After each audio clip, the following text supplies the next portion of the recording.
figure stood at the end of the driveway, staring at the house. At first, I thought it was a trick of the streetlights, the way shadows played across the cracked asphalt and the lawn. Our neighborhood wasn't busy at this hour. Rarely anyone passed. But I told myself that maybe someone had stopped to check their phone. Or perhaps a neighbor had stepped out for a smoke. The figure didn't move. It didn't fidget or shift. It just stood there, straight-backed, shoulders squared, hands at its sides. I pressed my face to the window, the cool glass fogging slightly from my breath. The porch light flickered, casting a dim halo that outlined the figure's silhouette. It was impossible to tell if it was a man or a woman, tall or short. Details dissolved in the distance, but the posture was deliberate enough to make my stomach knot. I stepped back, heart hammering, telling myself I'd imagined it. That's when the figure turned its head. Just a fraction, almost imperceptible, but enough to make me flinch. I wasn't ready to see eyes or to feel them. My apartment was quiet.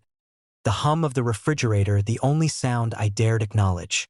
Outside, the night remained still, save for the distant rustle of wind in the hedges. I reached for the phone on the kitchen counter, my hands trembling so slightly I worried I'd knock it over. No missed calls, no messages. Ben was still at the office as expected. The figure hadn't moved. Not closer. Not away. It didn't even sway with the wind. It existed in a perfect, disquieting balance. I thought about calling the police but stopped. What would I say? A stranger standing at my driveway? They hadn't crossed the threshold. They hadn't touched the house. Yet, the weight of their presence pressed in through the glass, subtle, suffocating. My chest tightened as I realized my fingers were gripping the counter so hard my knuckles hurt. The figure shifted slightly, not a step, just a tilt. A hand raised, brushing against the side of the body as if testing the space, mapping it silently. I recoiled, pulling away from the window. The overhead light in the kitchen flickered, once, twice, then stayed steady, bathing the room in that antiseptic hum of safety that now felt hollow. I moved toward the living room, careful to avoid the direct line of sight. Behind the curtains, the figure was still there, still watching. My mind tried to rationalize it. Maybe someone was lost, maybe waiting for a ride, but each thought felt thinner than the last. Each justification stretched until it snapped under the weight of unease. Minutes passed, or was it hours?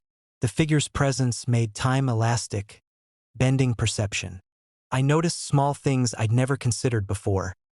The way the shadows from the driveway lamp stretched across the yard like fingers, the subtle glint of something metallic in the figure's hand, or was it the reflection of the light on bare skin? Couldn't be sure. I tried to convince myself to speak, to step outside, throw on the porch light, ask what it wanted. My mouth opened once, words forming and collapsing on themselves. Hello! A dry, thin sound, swallowed almost immediately by the night. No response. Then faintly a shift. The figure lowered its hand, but the posture remained unnervingly rigid. For the first time, I noticed it had stayed in the exact center of the light, framed almost theatrically, as if I had drawn it there merely by existing. The thought was absurd, yet it clung to the edges of my mind like smoke. I tried moving around the house silently, slipping into the hallways, closing doors behind me. The figure didn't flinch. It didn't waver. Simply remained, patient, assessing, waiting. My chest ached with tension, and I realized I'd been holding my breath for minutes, hyper-aware of every creak in the floor, every whisper of wind through the gaps in the windows. Something about its stillness unnerved me more than any sudden movement ever could. A fleeting shadow across the driveway made me flinch, though nothing had crossed the threshold. My pulse thundered in my ears, the ambient hum of the house now oppressive, almost accusatory. I wanted to hide, to lock the door, to turn away, but my body felt frozen in place, as if the figure had seeped into the air itself, pressing against the very walls.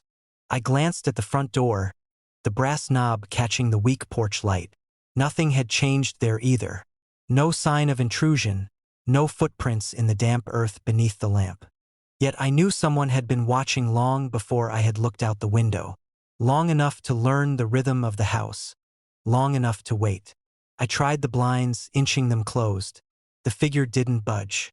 It waited, as if aware of every motion, every hesitant breath I drew. I leaned back, gripping the edge of the counter, trying to make sense of the fear curling in my chest. Rationality offered me nothing. Logic was a thin veil, easily torn by the silent knowledge emanating from the end of the driveway. I noticed then the faint tilt of the figure's head. Not just observing the house, observing me. The awareness in that tilt suggested more than curiosity. It was a recognition, the kind that belonged to someone who knew exactly what they were looking for and where to find it. I sank to the floor, pressing my back to the wall, fingers digging into the carpet. The figure didn't leave. I didn't breathe. Time stretched, the silence thick, viscous, like water pressing in on all sides. And yet, the streetlights continued their mechanical pulse. The night maintained its perfunctory calm, and the world outside remained convincingly ordinary. Minutes or hours later, the figure shifted again. A small movement, almost imperceptible. A foot, the faintest pivot, a tilt of the shoulder. Enough to remind me it was still alive, still present, still waiting. I realized, with a sinking, nauseating certainty, that it hadn't been there just now. It had been here before, watching me, watching the house, waiting for some moment it alone knew. I wanted to look closer, to confront it, to force meaning into the quiet. But my body refused. The driveway stretched in shadowy silence, the figure framed perfectly in the dim light, a sentinel with patience no human should possess. I whispered my own name, almost as a plea. The figure didn't respond. And then, as the streetlight flickered once more, I thought I saw the faintest movement. A hand, raised just slightly, brushing the space where my face would have been if I were outside. Not a wave, not a greeting, just recognition. And then it vanished. Or perhaps I just blinked. Either way, the driveway was empty. But I knew, with a certainty that turned my stomach cold, that it had not left. It had only gone somewhere out of sight, waiting, watching, learning. And I understood, far too late, that the figure had known me long before I had ever noticed it. The attic door was open, though she always kept it locked. I froze in the middle of the hallway, my hands gripping the banister tighter than necessary. The house was quiet, too quiet, except for the faint hum of the furnace somewhere below. My apartment, or rather, the old townhouse I'd inherited from my aunt, was full of creaks and sighs at odd hours, the wooden floors shifting as if settling into themselves. But this wasn't a normal sound. The attic door had never been open on its own. The hallway smelled faintly of dust and old wood, the kind of scent that clings to forgotten corners for decades. I stepped closer, my shoes whispering against the polished hardwood. The door swung slightly on its hinges, a barely perceptible motion that sent a shiver up my spine. Above, the small window in the gable let in slivers of streetlight, carving thin rectangles of light across the attic threshold. The rest of the house lay in shadow. I told myself it had to be the wind, some odd draft sneaking up through the eaves. The old lock was sturdy, iron, with a key I had hidden beneath a floorboard months ago. There was no way it could have been forced from outside, not without leaving some trace. Yet the door was open, and the faint, dry smell of attic dust wafted down the stairs, brushing against my nose like a warning. I paused, listening. The house held its breath. No scuttling of rats, no creak of settling beams, just the quiet hum of the furnace and the way my own pulse seemed loud in my ears. My fingers itched to turn the doorknob, but my legs felt heavier than they should. Each step toward the attic seemed longer than the last, weighted by a mix of disbelief and dread. The first thing I noticed as I climbed the narrow steps was the temperature shift. The air grew cooler, drier, more still. It smelled of cedar and old fabric, of the mothballs my aunt had kept in the corners, and of dust so thick it caught in my throat with every inhale. The second thing was the light. The attic's single bulb hung from a frayed cord, unlit. Yet the room was not entirely dark. The pale glow from the streetlight above the gable window painted one side of the room in gray shadows, illuminating the floorboards and the edges of boxes stacked haphazardly along the walls. I stepped onto the first board, and it groaned softly under my weight, a warning I ignored. Each movement in the attic felt amplified. My breathing, the scrape of my shoes against the wood, the rustle of the dusty curtain at the small window.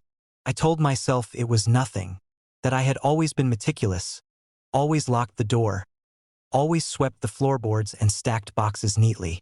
The attic had never been entered without my knowledge. Had it?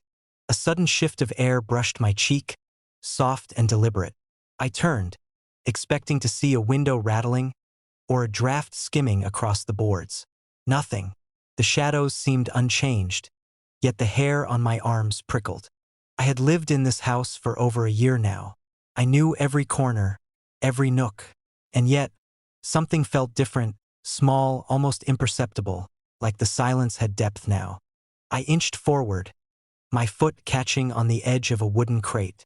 It tipped slightly, spilling the faint scent of old paper and fabric softener. I froze, heart hammering. My eyes scanned the room. Everything appeared untouched. Boxes stacked where I had left them.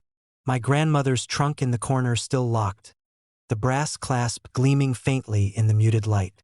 The only sound was the soft hum of the street outside and the settling of the house around me. And yet I could feel it. Presence. Not moving, not breathing loudly, not showing itself. Just there, just beyond the edge of the light, like a shadow leaning against another shadow. My rational mind balked, telling me it was the house itself playing tricks, or perhaps fatigue or imagination. But the skin on my neck itched with a certainty I could not ignore. I took another step, careful now, eyes scanning the tops of the boxes, the beams along the ceiling, the narrow gaps behind stacked furniture. The attic had always been a place of storage, of forgotten memories. Christmas decorations, old furniture, my aunt's collection of photographs in fading envelopes. Nothing moved, nothing breathed.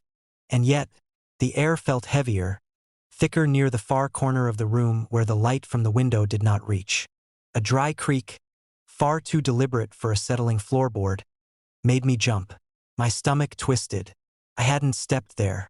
The sound had come from behind one of the larger boxes, the kind I had pushed tight against the wall months ago.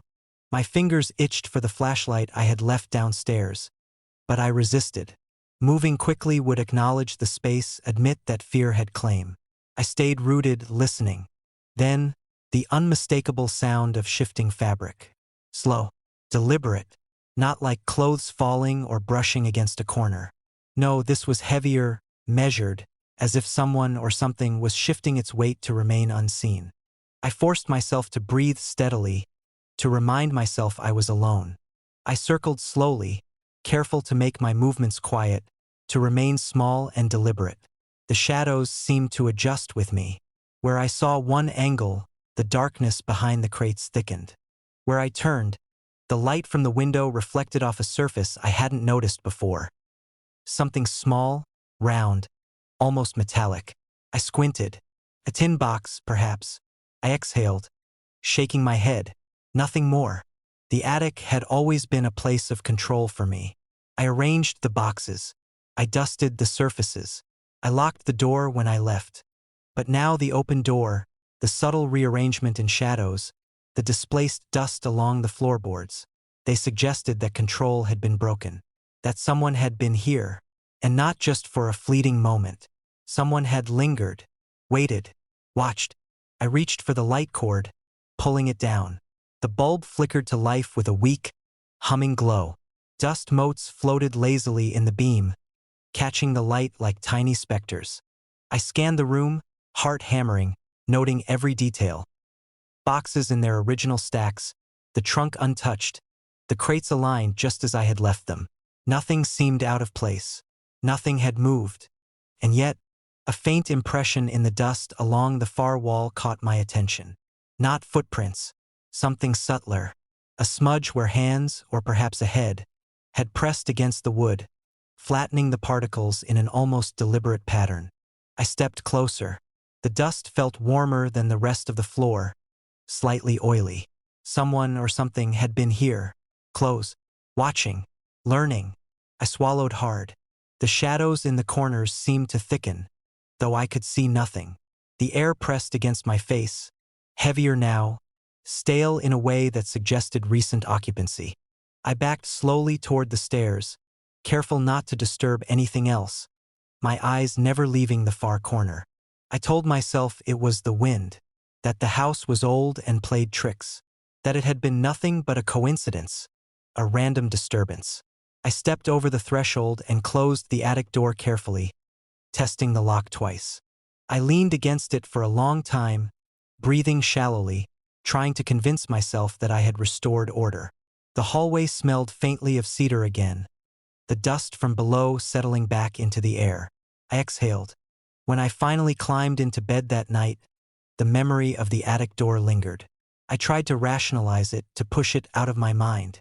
But I could still feel the warmth of the dust, the faint pressure of presence along the far wall, and the certainty that someone or something had been there before, watching, waiting, and would be again. I knew, with a hollow certainty, that the attic had never been empty.